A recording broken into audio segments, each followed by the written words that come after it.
전능하신 아버지 하나님 천지의 창조주를 믿습니다. 나는 그의 유일하신 아들 우리 주 예수 그리스도를 믿습니다.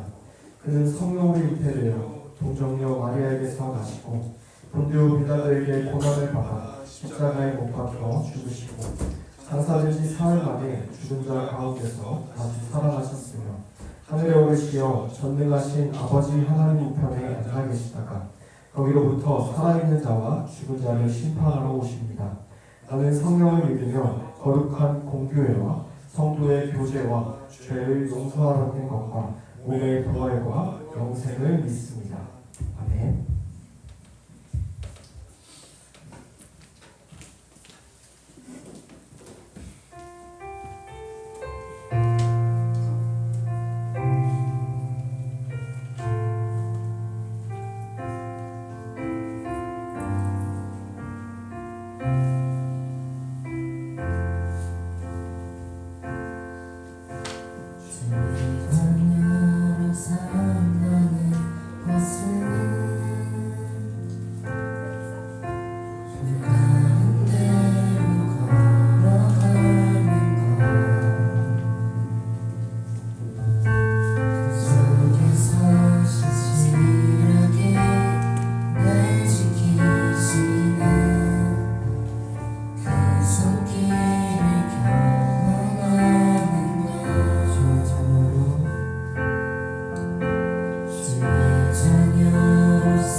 Yeah.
없는 내 모습 그저 주님 앞에 있네.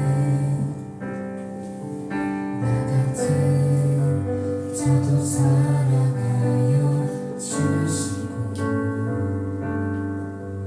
한 번도 나를 떠나지 않으셨네. 아픔 속에 주를 찾게 여긴 날 꾸짖지 않으시고 내 손 잡아주시네. 오직 주님 안에 두려움 없는 고난을 통해 날 만드시는 믿네. 주님만이 내 모든 것 되시네.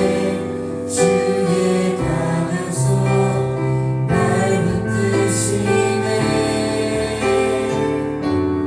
오직 주님 안에 소망 있네. 내 삶을 통해 영광 받으신 주님, 주님만이 내 모든 것 되시네.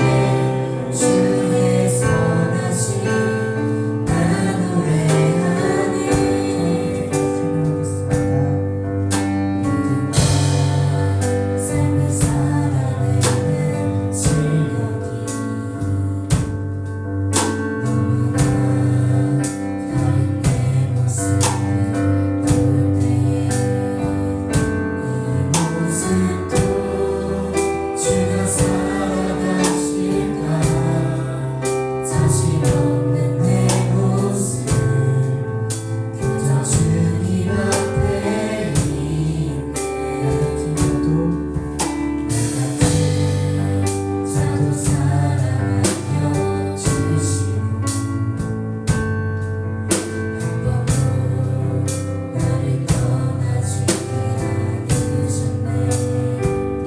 아픔 속에 주를 찾게 여긴 날 꾸짖지 않으시고 내 손 잡아주시네. 오직 주님 안에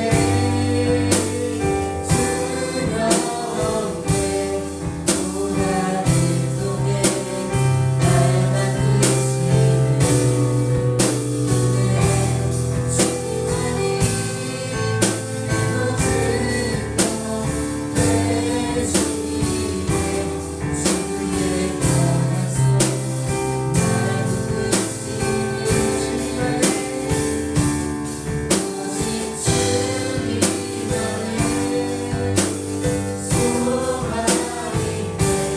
내 삶을 통해 영광 받으신 주님, 주님만이 내 모든 것 되시네.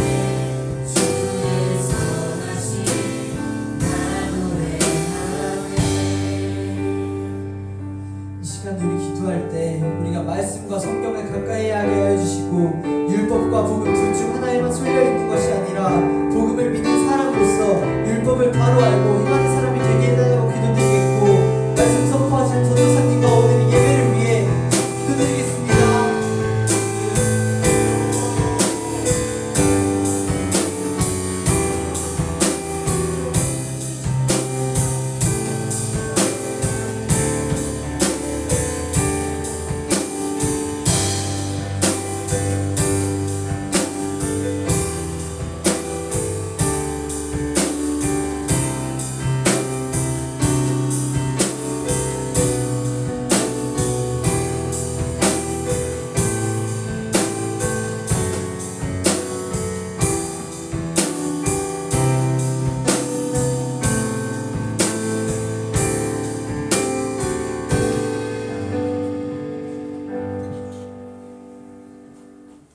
하나님 아버지, 오늘도 예배 가운데 나오게 하심에 감사합니다. 아버지, 저희가 또 한 주를 살아내고 아버지 앞에 나왔습니다. 살아가는 삶 속에서 아버지 능력으로 저희를 사랑해서 지켜주시고 아버지를 기억할 수 있도록 도와주세요. 말씀을 전하시는 전도사님께 능력 주시고 듣는 저희에게도 들을 기회 주셔서 아버지 말씀 따라 살아갈 수 있도록 도와주세요. 모든 순간 가운데 인도하심에 감사드리며 예수님의 이름으로 기도드립니다. 아멘.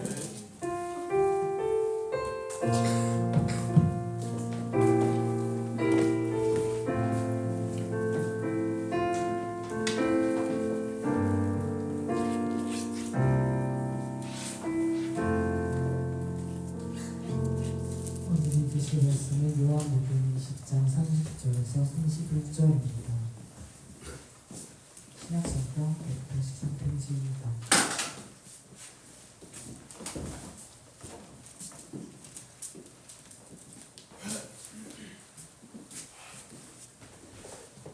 괜찮으셨으면 한 목소리로 함께 읽겠습니다. 예수께서 제자들 앞에서 이 책에 기록되지 아니한 다른 표적도 많이 행하셨으나 오직 이것을 기록하면 너희로 예수께서 하나님의 아들 그리스도이심을 믿게 하려 하며 또 너희로 믿고 그 이름을 힘입어 공생을 얻게 하려 함이니라. 아멘. 성경의 제목을 읽겠습니다.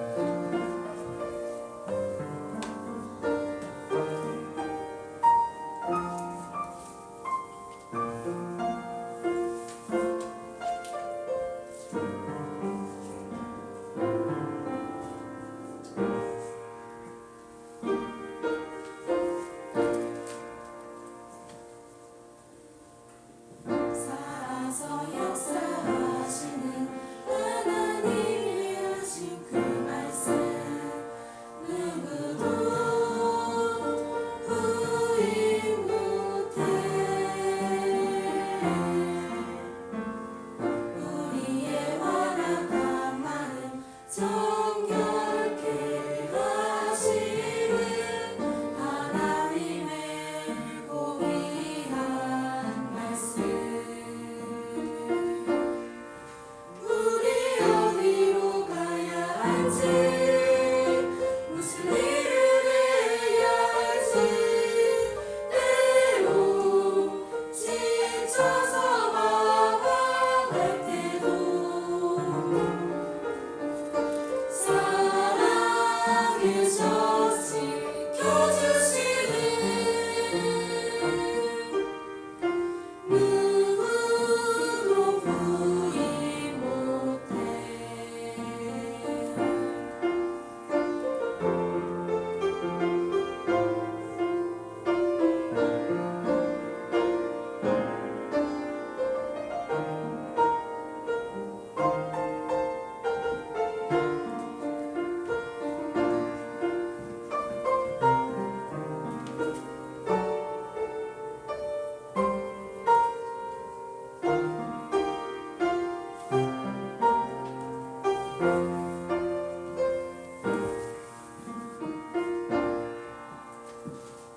언제나 나의 곁에서 가르치시고 계신 사실 누구도 부인 못해. 전하고 낮은 땅 위에 목숨 내려오신 하나님의 독생자 예수. 우리 어디로 가야 할지, 무슨 일을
기도하겠습니다.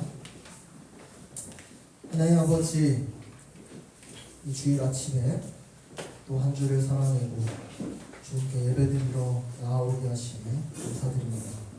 주님, 부족한 우리이지만 주님께 나아갈 때에 주님께서 우리와 함께 하셔서 주님 영광 받아 주시옵소서.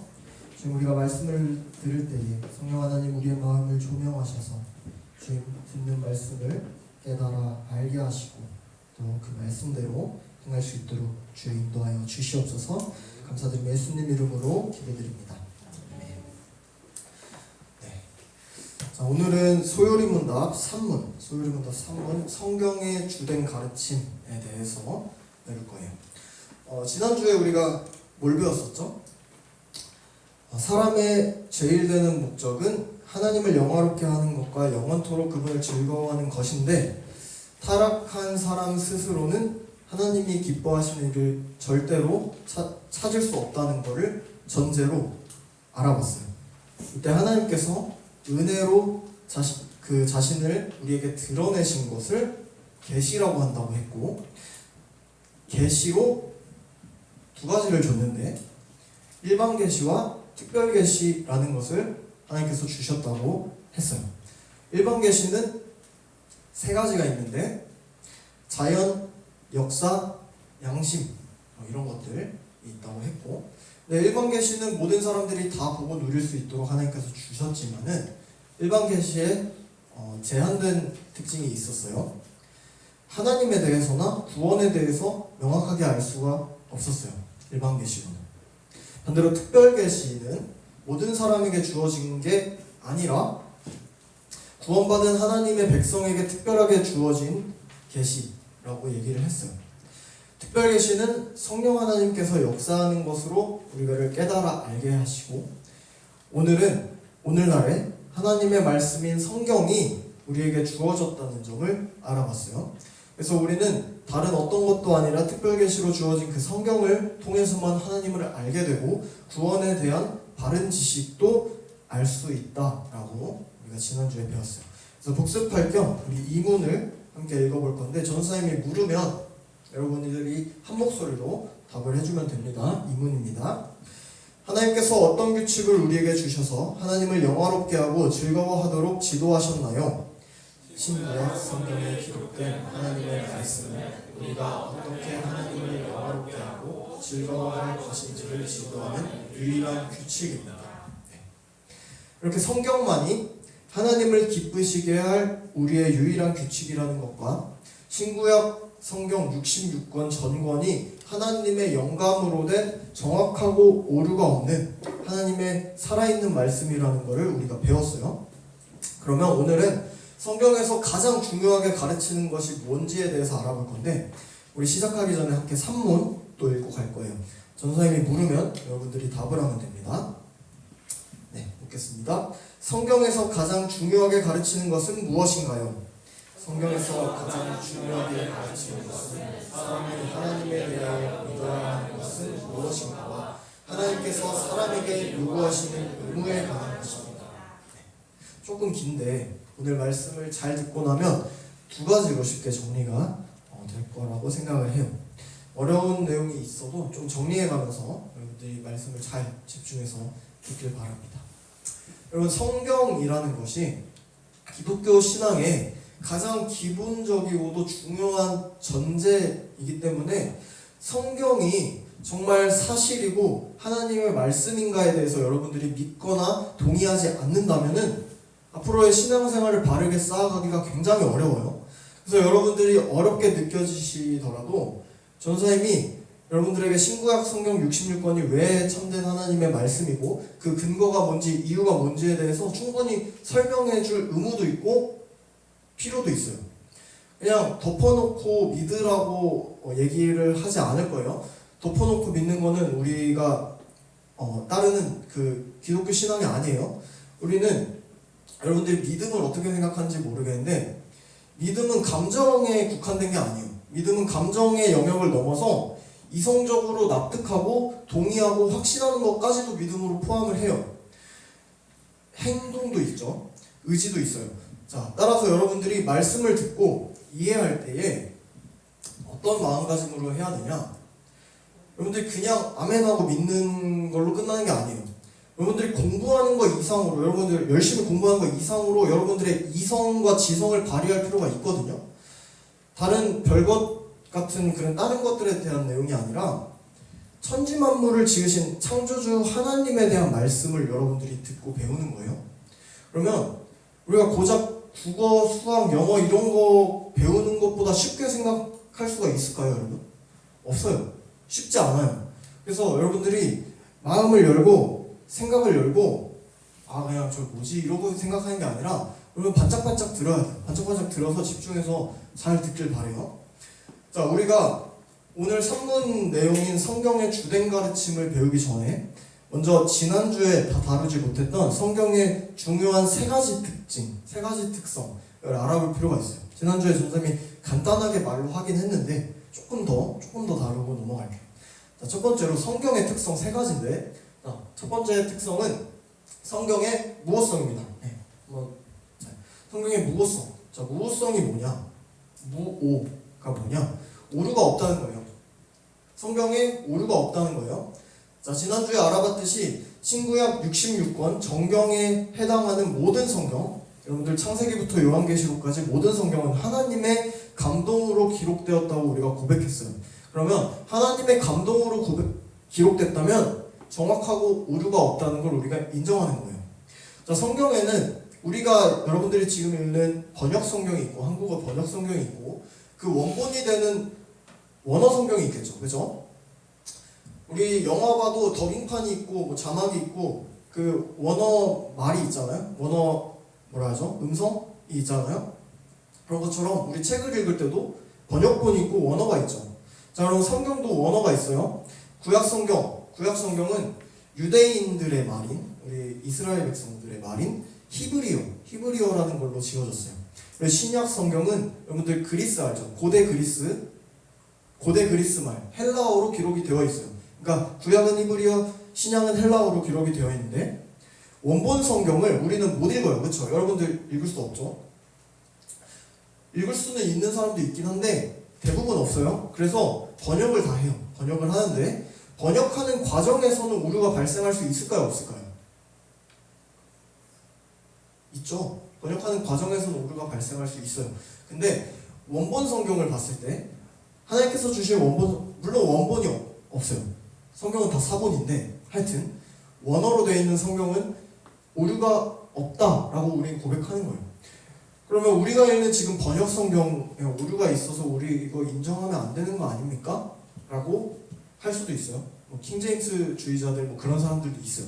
근데 우리가 지금 읽는 개역개정 같이 공인된 번역 성경에는 번역 과정의 한계상 문자적인 오류는 있을 수 있어요. 문자적으로 조금 옮기면서 약간 이 부분을 다르게 조금 썼을 수도 있어요. 근데 궁극적으로 원본 성경, 하나님께서 주신 성경이 전달하는 바 구원에 이르는 지식이 왜곡될 만큼의 오류는 존재하지 않아요. 하나님께서 또 섭리하심으로 인도하셨기 때문에 구원에 이르는 지식이 왜곡되진 않아요.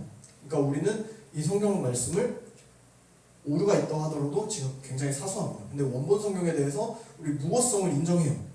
자, 성경에 오류가 없다. 첫 번째 특성입니다. 두 번째로 넘어갈게요. 자, 두 번째로 성경의 명료성입니다. 명료성. 자, 명료가 뭘까요? 클리어하다. 여러분, 클리어하다. 영어로 하면 알아듣기 쉽고 분명하다는 거예요. 성경이 알아듣기 쉽고 분명하다. 여러분, 성경은 분명히 성령의 감동으로 기록되었기 때문에 우리가 다 알 수 없는 신비한 책이에요. 그렇죠? 인정하죠? 우리가 다 알 수 없어요. 그래서 아무나 성경을 여러분들이 막 읽는다고 해서 이성적으로 이거를 알았고 깨달았다고 해서 그 속에 담긴 하나님의 참뜻이 다 이해되는 게 아니에요. 왜냐면 성령의 감동으로 기록되었기 때문에 이성적으로 다 알 수 없어요.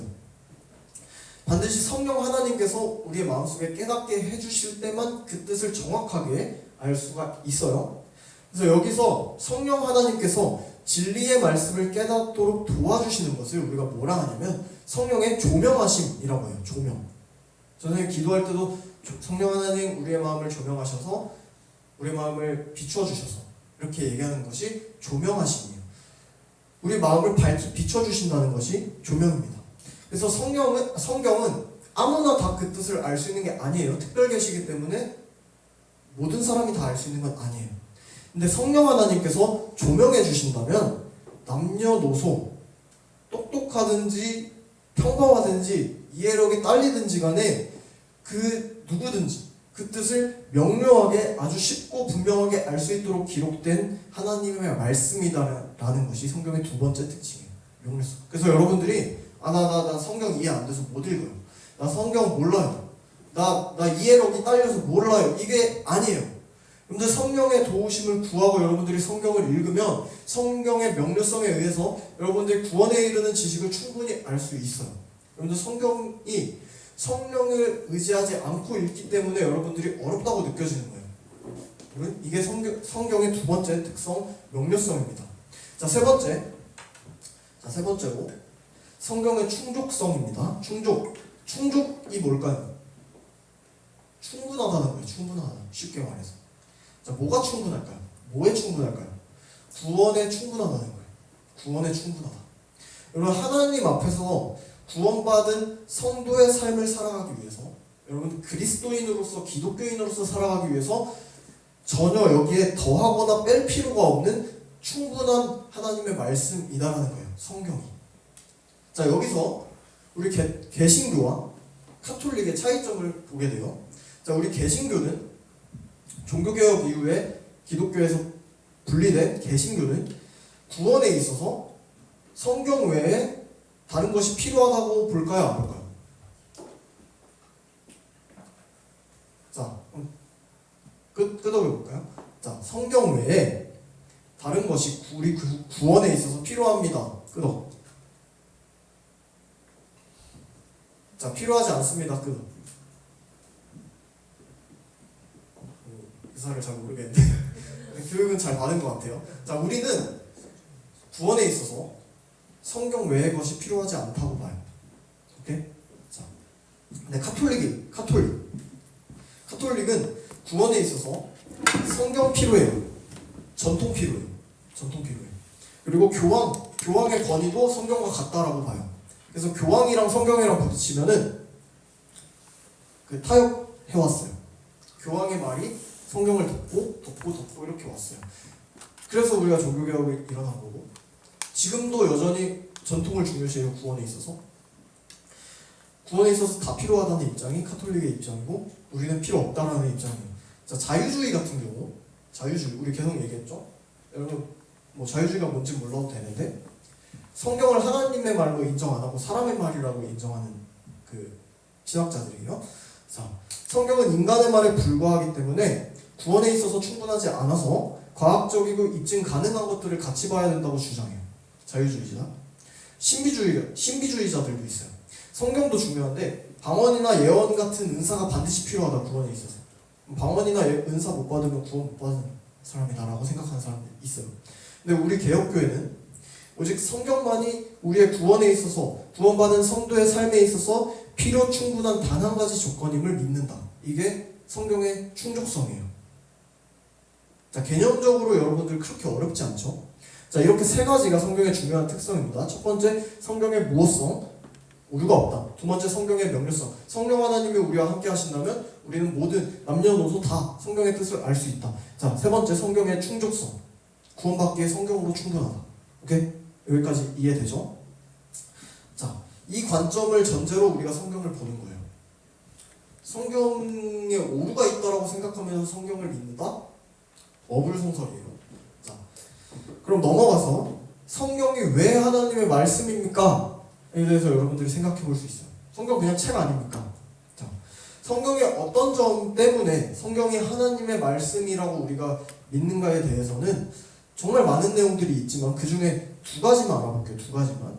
어렵지 않게. 자, 성경의 영감성과 성경의 통일성이에요. 자, 영감은 우리가 계속 성경 말씀에서 디모데후서 3장 16, 17절에서 성경은 하나님의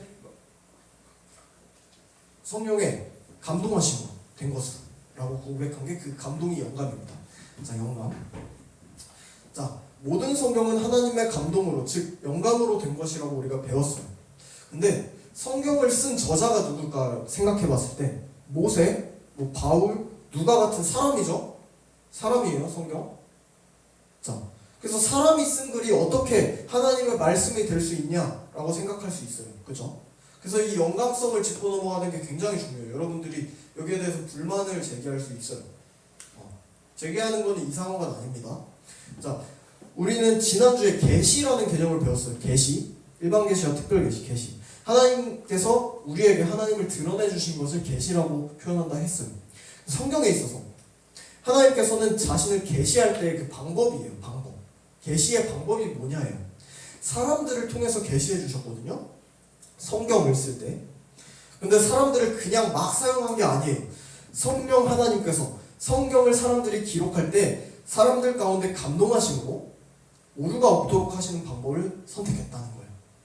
자, 구약 성경에 보면 모세, 이사야, 예레미야 선지자들이 하나님으로부터 말씀을 받아가지고 말씀을 기록하도록 여러 차례 명령받았다는 점을 우리가 보게 돼요. 기록하도록, 글로 쓰도록. 또 신약 성경에도 보면 구약 성경을 그 기록한 말씀들을 하나님의 말씀이라고 칭하고 있어요. 모든 성경이 다 하나님의 영감으로 기록되었다라고 신약 성경에서 증언하고 있어요. 그러면 성경의 그 영감의 방식에 대해서 알아볼까요? 성경은 어떻게 기록되었을까? 자, 사람이 기록됐다고 했는데 이렇게 생각할 수도 있어요. 하나님의 손이 하늘에서 삥 나와갖고 이렇게 적어졌다. 이렇게 생각할 수도 있어. 그죠? 아니면 사람 손이 사람으로 썼다고 했는데 하나님이 기계처럼 갑자기 삑 해가지고 이렇게 쓰는 걸로 생각할 수도 있어요. 자동으로 막 하나님 막 눈 빛나면서 막 이렇게 생각할 수도 있죠. 자, 물론 하나님께서 성경을 기록하도록 하실 때 두 가지 다 하실 수도 있었어요. 왜냐하면 십계명처럼 하나님께서 직접 써주신 것도 있어요. 십계명 하나님께서 직접 주신 거거든요. 손이 나왔는지는 모르지만 하나님께서 직접 주셨어요. 하나님께서 받아 쓰라 해서 받아 쓴 기록도 있어요. 성경에. 근데 이거는 되게 일부예요. 거의 없어요. 극히 일부. 대부분은 성경 각 권마다 인간 저자가 있어요. 사람이 다 적었다는 거고 그 저자가 성령의 감동을 받아서 성령의 지배하심을 받아서 연구하고 자세히 살펴가면서 기록했다는 것이 그 성경의 기록 방법이에요. 자, 우리는 하나님께서 성경을 기록할 때 각 저자의 그 사람들의 성격과 기질과 은사와 재능과 용어나 어법이나 문체들 배운 것들을 다 사용하면서도 성령의 역사하심을 통해서 오류를 범하지 않도록 하신 걸 믿어요. 그러니까 100% 사람이 기록했고 100% 하나님의 영감으로 되었다라고 보는 거예요. 이거를 유기적 영감이라고 봐요. 우리는 이 유기적 영감을 믿고 따라요. 100% 사람이 기록했는데 100% 성령의 감동하심으로 오류가 없게 되었다. 이거예요. 오케이? 자, 또 한 글자 한 글자까지 전부 다 오류 없이 하나님께 영감되었다라고 믿는 점에서 축자 영감이라는 걸 따라요. 축자, 글자가 영감되었다. 한 글자 한 글자까지 다. 오케이? 어렵지 않아요? 한자라서 조금 어렵게 느껴질 수 있는데 어렵지 않아요? 하나님께서 사람을 사용하시는 방법이 여러분 이래요. 기계적으로 사용하시지 않아요. 우리의 그 성격과 기질과 특성들, 우리의 배운 것들을 전부 다 이용하셔서 하나님의 그 특별하신 다스리심 가운데 사람을 사용하시는 것이 하나님의 방법이에요. 기계적으로 사용하지 않으세요. 인격적인 하나님께서. 오케이? 자, 이 축자 영감설, 축자 영감설 한 글자도 오류가 없다는 걸 믿으면 어떻게 성경을 바라볼까요? 자, 전도사님들이나 목사님들이 성경을 볼 때 한글로도 보지만 원어로도 봐요. 히브리어나 헬라어로도 봐요. 어렵긴 해요. 근데 봐요. 어려운 원어들을 다 하나하나 따져가면서 보는 이유가 뭐냐예요. 그 의미만 보는 게 아니라 이 글자 하나하나도 하나님께서 그 단어 하나하나도 그 사람들을 통해서 굳이 이 단어를 쓴 이유. 똑같은 단어가 있잖아요. 두 가지가 있을 수 있는데 굳이 이 단어를 쓰신 이유가 있다는 거예요. 그래서 말씀 가운데 나타난 문법 구조나 장르나 이런 특징들을 아주 막 세심하게 살펴보는 이유가 거기에 있는 거예요. 축자 영감설을 믿기 때문에. 성경의 모든 글자까지도 하나님의 영감으로 되어졌다는 걸 믿기 때문에 그 속에서도 하나님께서 주시는 메시지가 있기 때문에 그렇게 보는 겁니다. 성경의 영감성 우리가 알아봤어요. 그 다음 성경의 통일성 봅니다. 통일성. 자, 여러분 생각해 본 적이 있어요? 우리가 성경이 그냥 별 생각 없이 그냥 크게 한 권이라고 생각을 해요. 그쵸? 여러분 성경 책 한 권이죠. 한 권. 자, 근데 사실은 성경은 66권의 책 묶음이에요. 창세기부터 요한계시록까지 66권의 각각 한 권씩 묶음이에요. 자, 이 근데 66권의 책이 여러분 어느 한순간 그냥 탁 그냥 한 권으로 뭉쳐졌을까요? 생각해 본 적 있어요? 성경의 역사성에 대해서. 어느 한 사람에 의해서 집필된 거예요? 성경이? 아니에요. 같은 곳에서 집필된 거예요? 창세기부터 요한계시록까지? 아니에요. 자, 이거는 그러면 한 권으로 모였다는 거는 내용을 조작하려 해도 할 수가 없는 역사적 배경이 일단 있어요. 자, 같은 저자가 아니고 일단 같은 연대에 기록된 게 아니에요. 그죠? 그러면 내용을 누가 의도적으로 조작을 하고 싶어도 조작하기가 쉽지 않아요. 자, 역사적으로 성경은 40여 명의 각기 다른 저자들에 의해서 1600년간 기록된 66권의 책이에요. 자, 이게 여러분들이 잘 와닿지 않을 수도 있는데 고서를 연구하는 입장에서 굉장히 말도 안 되는 통일성을 갖고 있는 거예요. 그래서 사람들이 성경 안 믿어도 이 성경의 역사성에 대해서는 다 인정을 해요. 통일성과. 자, 그런데 이 통일성의 이 내용의 그 성경을 여러분들이 쭉 읽어보면 통일성을 보면 마치 한 사람이 쓴 것 같은 느낌도 받아요. 주제에 있어서 하나의 중심 주제를 이야기하고 있는 책이란 말이에요. 성경 66권에는 수많은 인물들과 지명들과 사건들이 다 등장을 하는데 그 중에서도 단 하나의 중심 인물이 존재해요. 바로 예수 그리스도예요. 구약에는 예수님의 이름은 나타나지 않지만 예수님을 예언하고 있는 것들이 쫙 있어요. 창세기부터 쭉. 그래서 구약 39권에서는 메시아에 대해서 그리스도에 대한 예언이 등장하고요. 신약 27권에서는 그리스도가 실제로 나타나시고 죽으시고 부활하신 그리스도가 전파되시고 그리스도의 영이 성령이 각 사람 속에 거하시고 마침내 요한계시록 만물을 통치하시고 다스리실 그리스도에 대한 예언으로 마무리가 됩니다. 그리스도로 시작해서 그리스도로 마무리돼요. 성경에. 여러분 이게 엄청난 사실이에요. 여러분들이 각 시대에 걸쳐서 우리가 100년만 봐도 100년 동안 2명의 저자 한 5명의 저자로 이어져 온 책이라 해도 통일성을 갖기가 쉽지 않거든요. 40여 명의 저자가 1600년 동안 같은 내용을 다루고 있다. 엄청나게 다른 문화권, 같은 언어를 쓰는 것도 아니에요. 히브리어, 헬라어 다 달라요. 근데도 하나의 통일성을 이룬다는 것은 그 뒤에서 일하시고 역사하는 존재가 계신다는 사실을 입증하는 거예요. 그분이 바로 하나님이시라는 걸 우리는 믿고 고백하는 거예요. 이렇게 성경은 하나님의 감동으로 기록되고 보존되고 이어져 오면서 우리 신앙의 선조들을 통해서 전달되고 우리에게 번역되고 해석되면서 마침내 오늘날 지금 우리 앞에 한 권으로 모인 거예요. 여러분 성경이 그런 역사성과 의미를 갖고 있는 거예요. 자, 여기서 만약에 더 들어가면은 왜 하필 성경이 66권이냐? 더 있지 않냐? 외경은 왜 정경이 아니냐? 카톨릭은 그거 쓰는데 유경은 뭐냐? 막 이런 것들 얘기할 수도 있고 성경이 자기 자신을 변호하는 최종 권위를 가지는 자증성 이런 것들을 얘기할 수 있는데 굉장히 많아요. 근데 시간 관계상 여기서 하지 않을 거예요. 자, 궁금하면은 나중에 양육 시간 때 한번 다루도록 할게요. 자 여기까지 한번 정리를 해보면 성경의 특성은 크게 3가지가 있었어요. 무호성, 명료성, 충족성입니다. 또 성경이 왜 하나님의 말씀인가를 살펴봤을 때 성경의 영감성과 통일성으로 설명을 했어요. 여러분들이 말은 어렵게 느껴져도 내용은, 개념은 이해가 될 거예요. 어느 정도. 다는 이해 안 돼도 이해될 거예요. 자, 그래서 이 특성들이 우리가 성경을 하나님의 말씀으로 받을 수 있도록 확신을 더해줘요.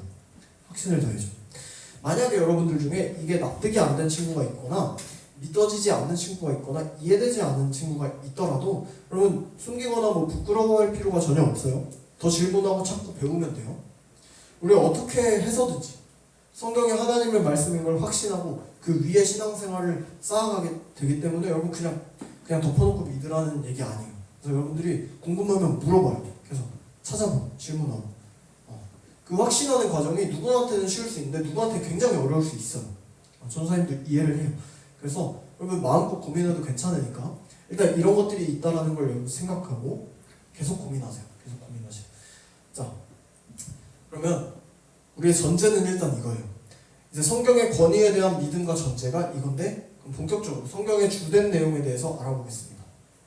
자, 두 가지 내용인데 우리 방대에서 다 알아보지 못해요, 오늘은.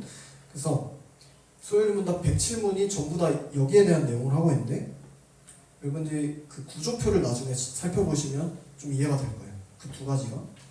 자, 오늘 3문을 다시 한번 읽고 답하겠습니다. 전사님이 물으면 여러분들이 답해주면 돼요. 묻겠습니다. 성경에서 가장 중요하게 가르치는 것은 무엇인가요? 성경에서 가장 중요하게 가르치는 것은 하나님께서 사람에게 요구하시는 의무에 관한 것입니다. 자, 성경이 가장 중요하게 가르치는 것 두 가지를 볼 건데, 첫 번째, 하나님에 대하여 믿을 것과 두 번째, 하나님께서 사람에게 요구하시는 내용입니다. 네, 한번 넘겨주시겠어요, PPT? 네, 이거예요. 자, 쉽고 짧게 정리를 하면 복음과 율법이에요. 많이 들어봤죠? 복음과 율법. 성경은 뭐에 대해서 얘기하고 있냐? 복음과 율법을 얘기하고 있어요. 여러분, 성경은 모든 거에 대해서 설명하고 있지 않아요. 여러분들, 사람들이 성경을 오해하는데 성경이 모든 거에 대해서 다 설명을 해준다라고 생각해요. 과학에 대해서도 설명해주고 의학에 대해서도 설명해주고 예술에 대해서도 설명해준다라고 생각하는데, 여러분, 성경의 관심사는 그게 아닙니다. 성경은 거기에 대해서 중요하게 다루지 않아요. 성경이 중요하게 우리에게 말씀하는 거는 우리가 뭘 믿어야 되냐, 우리가 믿어야 할 대상과 우리가 어떻게 살아야 되냐, 이거예요. 우리가 어떻게 살아가야 되는가. 성경은 우리를 설득하려는 책이 아니에요, 여러분. 성경이 나를 설득해야 된다 이렇게 생각하면 안 돼요. 성경은 변하지 않는 진리의 말씀이고 진리로서 그냥 선포되고 있는 말씀이에요.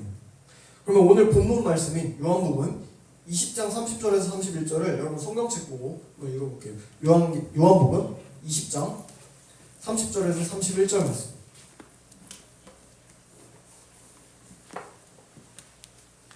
요한복음 20장 30절에서 31절 말씀입니다.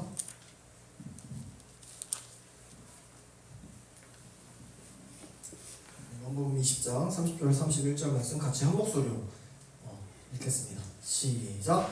예수께서 제자들 앞에서 이 책에 기록되지 아니한 다른 표적도 많이 행하셨으나 오직 이것을 기록함은 너희로 예수께서 하나님의 아들 그리스도이심을 믿게 하려 함이요 또 너희로 믿고 그 이름을 힘입어 생명을 얻게 하려 함이니라. 자, 그러면 예수님께서 30년 가까이 사셨잖아요, 이 땅에서.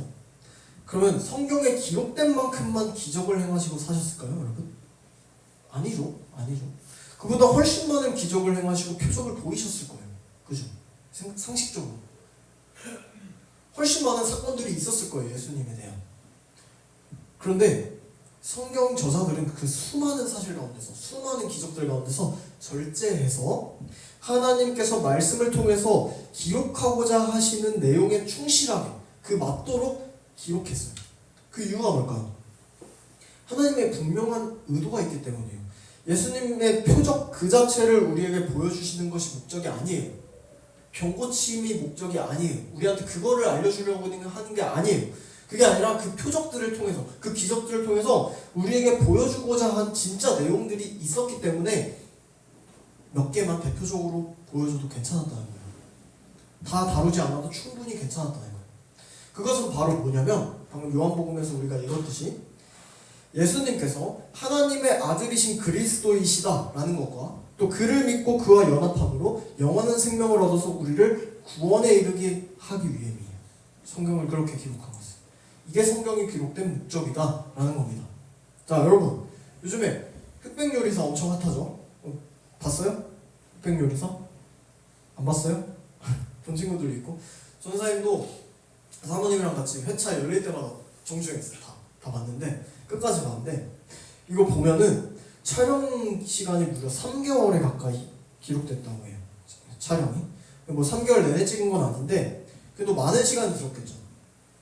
근데 넷플릭스에서 작품으로 낼 수 있는 그 시간은 회당 겨우 1시간꼴이에요. 12회를 내야 돼요. 그러면 감독의 특정한 목적에 따라서 편집이 들어갈 거 아니에요. 그죠? 이거를 그대로 다 그냥 보여줄 수가 없잖아요. 너무 기니까.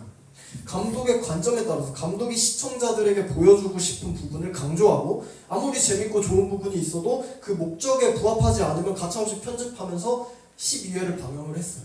재밌게 딱 해서. 그래서 못 다룬 내용들은 유튜브에 보면은 미공개 영상도 따로 풀고 해요. 그 짜투리 영상들. 이런 요리 경영 프로그램에서 요리하는 과정 자체보다도 이 대결 과정 자체가 자극적이게 그려지고 스토리가 있도록 편집되게 하는 게 되게 중요해요. 요리 자체가 중요하지 않아요. 중요하긴 한데 그렇게 중요하지 않아요. 이 대결 과정이 중요해요. 그래서 요리하는 내용에 엄청나게 큰 비중을 두진 않아요. 레시피를 하나하나 세세하게 다 가르쳐주지 않아요. 재료 뭐뭐 들어가는지 다 알려주지 않아요. 안 중요해요. 이 사람이 요리를 해서 어떤 대결을 펼치느냐가 중요하기 때문에 그 부분을 편집해요. 다. 이해되죠? 이 프로그램의 목적이 요리 레시피를 보여주는 게 아니기 때문에 편집하는 거예요. 그리고 성경의 경우를 생각해보면 하나님께서 우리에게 성경을 주실 때 주된 관심사는 다른 것들에 있는 게 아니라 예수 그리스도에 있다는 거예요. 그분이 이루신 구원과 그분과 연합한 사람들에게 요구되는 삶의 태도를 말하고 있는 거예요. 성경은. 뭐 과학이나 의학이나 다른 걸 다루고 있는 게 아니에요. 우리가 원하는 관심사를 다루고 있지 않아요.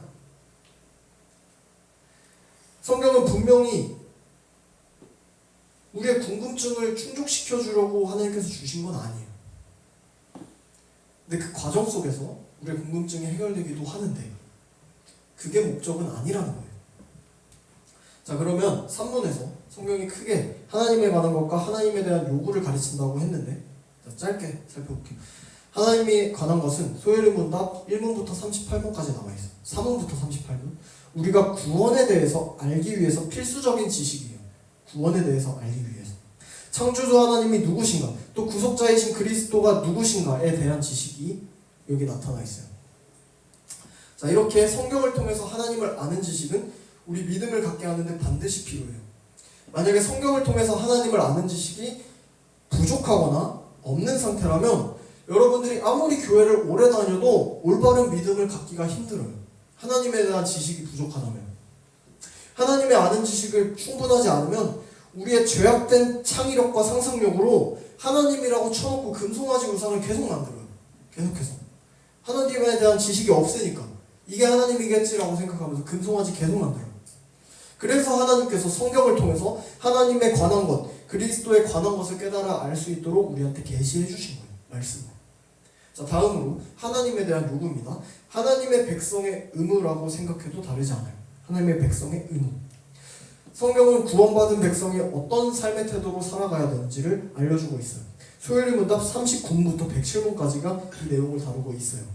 자, 이 부분은 하나님 나라의 백성, 구원받은 성도들을 전제로 하는 내용이에요. 여러분, 구원 안 받은 사람들이 아니라 구원받은 성도들을 전제로 하고 있어요. 여러분들이 예수님을 믿고 구원받았다면 여러분들이 따를 말씀이에요. 자, 성경에는 하나님의 법과 계명이 들어가 있어요. 우리는 그것들을 통해서 구원을 받진 않아요. 믿음으로 구원 받는데 믿음으로 구원을 받았다면 그 의무를 깨닫고 실천해야 된다는 거예요. 하나님의 법과 계명들을. 하나님께서는 하나님의 백성의 합당한 삶의 태도를 요구하세요. 우리에게. 요즘 기독교인들이 너무 이 내용을 소홀히 생각해요. 중요하지 않게 여겨요. 그냥 하나님 믿으면 됐지라고 생각해요. 율법 없어도 괜찮다 생각해요. 여러분, 근데 하나님을 믿고 하나님을 따르면 율법이랑 이 계명이 얼마나 소중한지를 알게 돼요. 안 따를 수가 없단 말이에요. 그래서 하나님께서 요구하시는 이 삶의 태도를 포기한다는 것은 엄청나게 위험한 발상이에요. 여러분, 내 믿음이 진짜인지 가짜인지 점검해보고 분별할 수 있는 방법이 뭘까요? 여러분의 믿음이 진짜 믿음인지 가짜 믿음인지. 가짜 믿음도 구원을 받게 하나요? 여러분, 예수님을 안 믿는 믿음도 구원을 받게 하나요? 아니죠. 가짜 믿음인지 진짜 믿음인지 점검해볼 수 있는 것은 우린 모르지만 내 스스로 하나님께서 요구하시는 본분을 다하고 있는지, 또 내가 정말로 하나님의 말씀을 정말로 최고의 권위로 삼고 진리로 인정하고 있는지를 통해서 짐작해 볼 수 있어요. 생각해 볼 수 있어요. 내 믿음이 정말로 구원받는 믿음인가? 여러분이 이제 막 자라나는 신앙의 새싹들이니까 아직 그 모습을 다 판단할 수는 없어요. 근데 분명한 거는 우리가 말씀을 통해서 하나님에 대한 올바른 지식을 깨닫고 우리의 본분을 알아가면은 성령 하나님의 도우심 가운데서 우리의 믿음이 자라나고 성숙되져 가면서 하나님의 그 뜻과 계명을 지키게 된단 말이에요. 그리고 자연스럽게 말씀을 실천하게 돼요.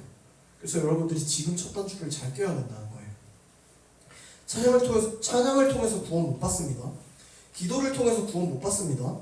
헌금해서 구원 못 받습니다. 예배 드린다고 구원 못 받습니다, 여러분. 그것들로 구원 못 받아요. 오직 성경을 통해서 성경이 증언하고 있는 그리스도를 붙잡는 믿음으로만 구원받아요. 그 믿음이 단단하고 강하든지 약하든지 간에 그리스도를 붙잡는 믿음이면 아무리 약해도 구원받는 거예요. 대상이 올바르면. 그리고 성경 말씀을 의지하는 가운데 그 믿음 가운데 우리가 신앙생활을 지속해 나갈 수 있다는 거예요. 근데 막상 그렇게 그리스도를 붙잡는 사람은 찬양할 수밖에 없어요. 기도할 수밖에 없어요. 예배할 수밖에 없고 헌금 드릴 수밖에 없어요. 은혜로 구원받았기 때문에 그 구원을 확신하기 때문에 할 수밖에 없어요. 그래서 우리의 신앙의 모습들은 그 구원에 대한 분명한 확신과 그 감격으로 인해야 하는 줄로 믿습니다. 그럼 말씀을 정리합니다. 우리의 존재 목적은 오직 하나님을 영화롭게 하고 그분을 영원토록 즐거워하기 위함이에요. 또 하나님께서 계시하신 신구약 성경 66권만이 그 방법을 가르치고 있는 유일한 우리의 규칙임을 믿어요. 그리고 그 성경이 하나님에 대해서 그리고 하나님께서 사람에게 요구하시는 본분에 대해서 가르치고 있음을 믿어요. 사랑하는 여러분, 여러분은 하나님께서 주신 그 말씀, 여러분 앞에 놓여있는 그 말씀을 정말로 사모하고 있습니까? 다른 온갖 것들로 구원을 얻을 수 있다고 착각하면서 그거 붙들면서 정작 하나님의 말씀에 대해서는 소홀히 하고 있지 않았습니까? 다른 어떤 것도 아닌 오직 하나님께서 주신 성경을 통해서만 우리 주 예수 그리스도를 만나고 우리 주 예수 그리스도를 붙잡는 믿음 가운데서 건강하게 신앙생활을 할 수 있다는 사실을 여러분 기억하시길 바래요. 그래서 이번 한 주도 하나님의 말씀만을 우리 삶의 최고 권위로 삼고 그 말씀 앞에 나아가서 우리의 믿음을 놓고 고민하고 씨름하고 그러면서 믿음이 더 자라나는 우리 청소년부 공동체 되기를 주님의 이름으로 축복합니다. 네, 기도하겠습니다. 하나님 감사합니다. 오늘 이 시간을 통해 성경이 중요하게 가르치는 내용이 무엇인지에 대해서 깨닫는 시간을 가지게 하시니 감사합니다. 우리가 다른 어떤 것도 아닌 하나님께서 주신 귀한 성경 말씀을 통해서만 하나님에 대해 더욱 알게 하시고 또한 구원받은 하나님의 백성으로서의 삶을 깨닫게 하시며 그 말씀을 따라 실천함으로 살아갈 수 있도록 성령 하나님 함께 하시고 인도하여 주시옵소서. 감사드리며 이 모든 말씀 우리 주 예수 그리스도의 이름으로 기도드립니다. 아멘.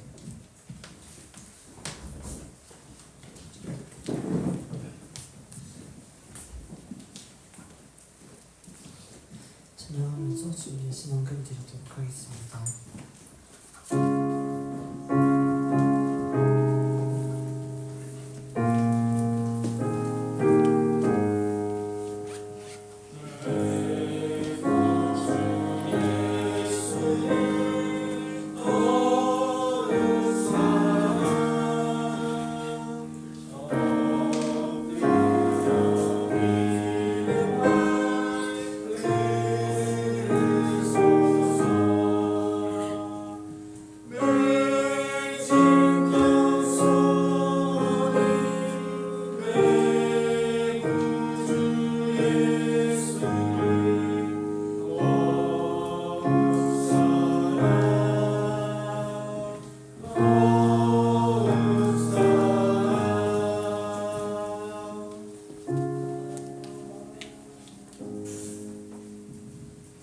하나님 감사합니다. 저희들을 사랑하여 주시고 주님의 전에 함께 모여 예배하게 하시니 참 감사합니다.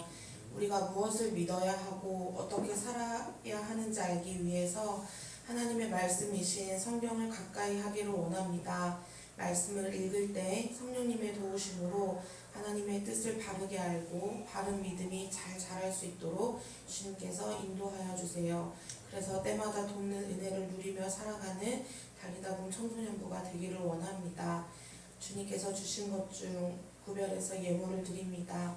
사용되어지는 곳곳마다 주님의 영광만이 드러날 수 있도록 도와주세요. 감사드리고 예수님의 이름으로 기도드렸습니다. 주기도 노래를 마치겠습니다. 예수님의 아버지의 이름을 거룩하게 하시며 아버지의 나라가 오게 하시며 아버지의 뜻이 하늘에서와 같이 땅에서도 이루어지게 하소서. 오늘 우리에게 일용할 양식을 주시고 우리가 우리에게 잘못한 사람을 용서할 것 같이 우리 죄를 용서하여 주시고 우리를 시험에 빠지지 않게 하시고 어디서 걸어서서 나라와 권능과 영광이 영원히 아버지의 것입니다. 아멘.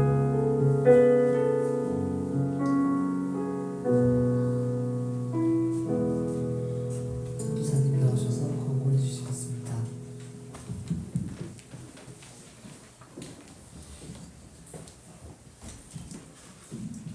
네, 광고하겠습니다. 광고가 좀 많습니다.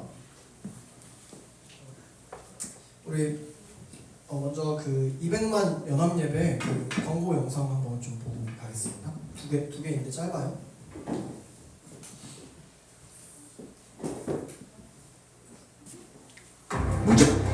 보통 헬레만 주의하고 Amen and amen. LA 지역의 한 교회에서 담임 목사를 맡아온 강현중 목사. 최근 구단으로부터 파면을 당해 7년 동안 몸담았던 교회를 떠나게 됐습니다. 캐나다의 한 가톨릭 고등학교는 트랜스젠더 정책에 반대한다는 이유로 한 학생에게 정학 처분을 내렸습니다. 창조론은 무엇인가요? 하나님께서 천지를 창조하셨다. 그 말씀입니다.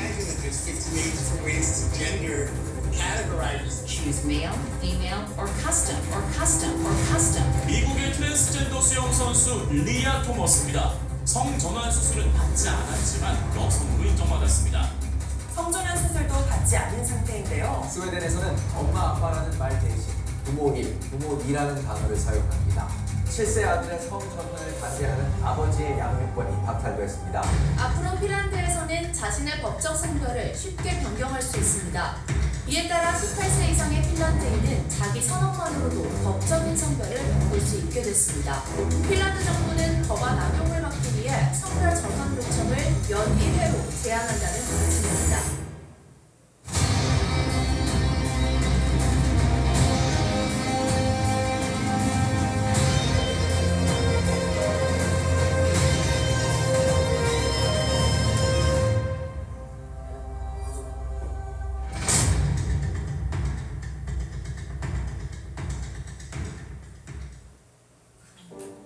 전 세계에 유래를 찾아볼 수 없었던 동족 끝 작은 나라의 기적과 같은 부흥. 100년 전 세계는 한국을 제2의 예루살렘이라며 세계 선교의 책임을 맡은 국가라 말할 만큼 대한민국은 하나님을 사랑하는, 하나님이 사랑하는 나라였습니다. 하나님의 은혜로 이 나라가 건국됐고 참혹한 전쟁의 시련을 이겨냈으며 한강의 기적을 이뤄내 한반도 역사상 이제껏 누리지 못했던 자유와 번영 속에서 이제는 세계 10대 경제대국, 문화대국의 위치에 올라 아시아의 맨주를 넘어 전 세계를 선도하는 나라가 되었습니다. 그리고 그 중심에는 한국교회와 우리 성도들의 눈물과 기도가 있었습니다. 그러나 바로 이런 이유 때문에 악한 세력은 한시도 우리를 가만 놔두지 않았습니다. 가정과 교회, 더 나아가 우리 사회를 무너뜨리고 우리의 자유를 빼앗는 차별금지법 제정 시도부터 청년 세대의 남녀 갈등과 극단적인 비혼주의, 빠르게 퍼져가는 마약 중독에 이르기까지 지금 이 나라와 교회, 우리 다음 세대는 절체절명의 위기 앞에 놓여 있습니다. 7월 18일 한국 대법원은 동성 커플을 사실상의 부부와 동일한 지위에서 건강보험 혜택을 받게 하는 결정을 내렸습니다. 이것은 사실상 동성혼 인정을 날리는 신호탄으로 우리가 지금 이 흐름을 끊어내지 못하면 해외 사례를 비추어 볼 때 우리나라도 약 2년 안에 차별금지법을 비롯한 온갖 악법이 제정됩니다. 여성들은 본인을 여자라 주장하는 남자와 목욕탕을 같이 사용해야 하고 4살짜리 아이에게 동성애를 가르쳐야 하며 회사에서 기도하면 해고당합니다. 동성결혼을 반대하면 예배 설교 도중 목사가 파면을 당하고 하나님 아버지라 부르지 못하며 예수님만이 구원이라고 하면 혐오와 차별범죄가 됩니다.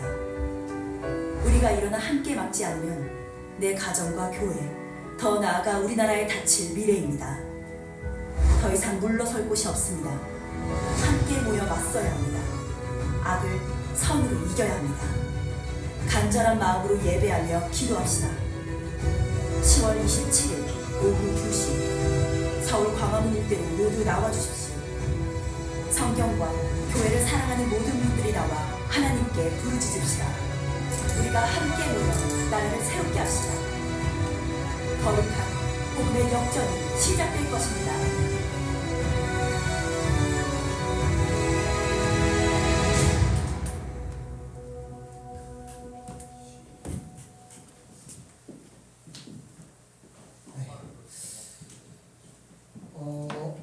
이게 뭐냐면 10월 27일에 우리 주일 교회에서도 오후 예배를 대체해서 저기 연합 예배를 갑니다. 200만 연합 예배인데 온 지금 교단이 한국 교회 교단이 다 뜻을 같이 해서 이렇게 모여서 이 악법에 대한 그 반대 의견을 표하는 모임이에요. 그래서 여러분들 이거 뭐 필수는 아니에요. 필수는 아닌데 여러분들 중에 같이 갈 의향이 있는 친구들이 있다면 여러분들이 좀 그 책임 의식을 좀 갖고 가고 싶다라는 친구들이 있으면 지금 교회에서 지금 신청자를 받고 있어요. 그래서 받고 아마 저녁식들 지원을 해서 이제 쭉 이렇게 같이 식사하고 이렇게 가라는 것 같은데 신청을 오늘 담임 선생님께서 좀 받아주시고 신청자 친구들이 모이면은 우리 청소년부에서 따로 같이 가는 걸로 좀 생각을 하고 있습니다. 그래서 여러분들 이거 되게 심각한 지금 상황이거든요. 그래서 여러분들이 좀 고민하시고 좀 생각해보고 여러분들이 나이가 어리다고 해도 다 한 사람의 목소리예요. 그래서 여러분들이 좀 고민하는 가운데 좀 신청을 이렇게 할 친구들은 얘기를 해주면 좋겠습니다. 네, 그 다음에 우리 광고. 방금 요거에 대해서 여러분 혹시 궁금한 점이나 좀 납득이 안 되는 점이 있으면 선생님들께 얘기를 하거나 전도사님한테 얘기를 하면 전도사님께 설명을 좀 해주겠습니다. 만약에 그런 친구들이 있으면 얘기를 좀 해주세요. 네, 그 다음에 두 번째로 우리 고사 예배 10월 26일에 6시에 유치부실을 한다는 점 계속 얘기하고 있고 자, 그 다음에 우리 그 양육 모임 중학생이랑 고등학생 얘기를 했는데 좀 이따가 뒤에서 중학생 친구들이랑 우리 고등학생 그 양육 모임 하려는 의사 밝힌 친구들이 있어요. 몇 명 있는데 뒤에서 잠깐만 시간 일정 한번 확인해 보려고 잠깐만 모이겠습니다. 끝나고. 그리고 11월 3일에 세례축제가 있어요. 세례축제 오셋인데 그 대상자예요. 그리고 교육이 그 전날 토요일 오후 5시부터 6시까지 있어요. 그래서 여러분 이거 세례 꼭 받으시고 빨리빨리 받는 게 좋습니다. 그래서 선생님들 여기 해당되는 친구들 있으면 그 일정 한번 확인하시고 조율해서 얘기해 주시면 좋겠습니다. 네, 그리고 10월 27일 마지막 주에 이번 달 마지막 주에 임시총회가 있습니다.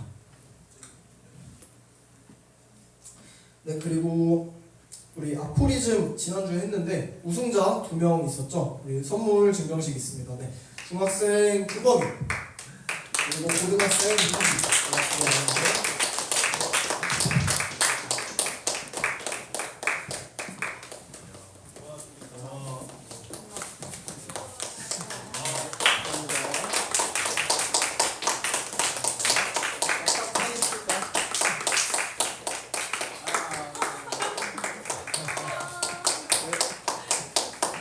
네, 축하합니다. 되게 열심히 준비해서 잘 풀어줬기 때문에 선물이 나왔고요. 자, 그 다음에 우리 좋은 소식, 우리 정시현 선생님이 제대를 했습니다. 네, 제대를 해서 준비해 있는데 다시 청소년부 선생님으로 또 바로 나오겠다고 이제 의지를 가져주셔가지고 다음 주부터 쭉 될 것 같습니다. 인사하고 반겨주세요. 네, 감사합니다. 네, 그리고 우리 자 지난주 이문낭송 지금 또 한 명 더 있어요 혹시? 아니면 나는 1, 2문 같이 암송 가능하다. 있습니까? 재현이 2문만 오케이. 자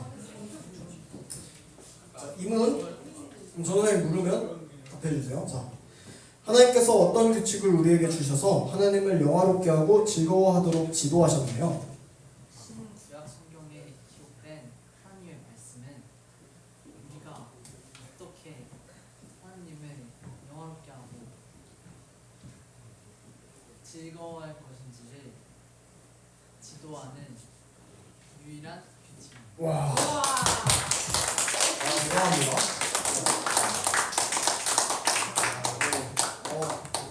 좋습니다.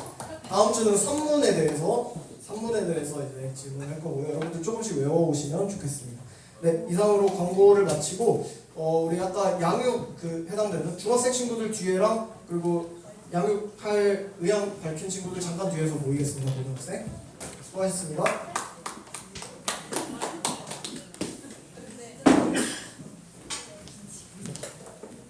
그거 봐.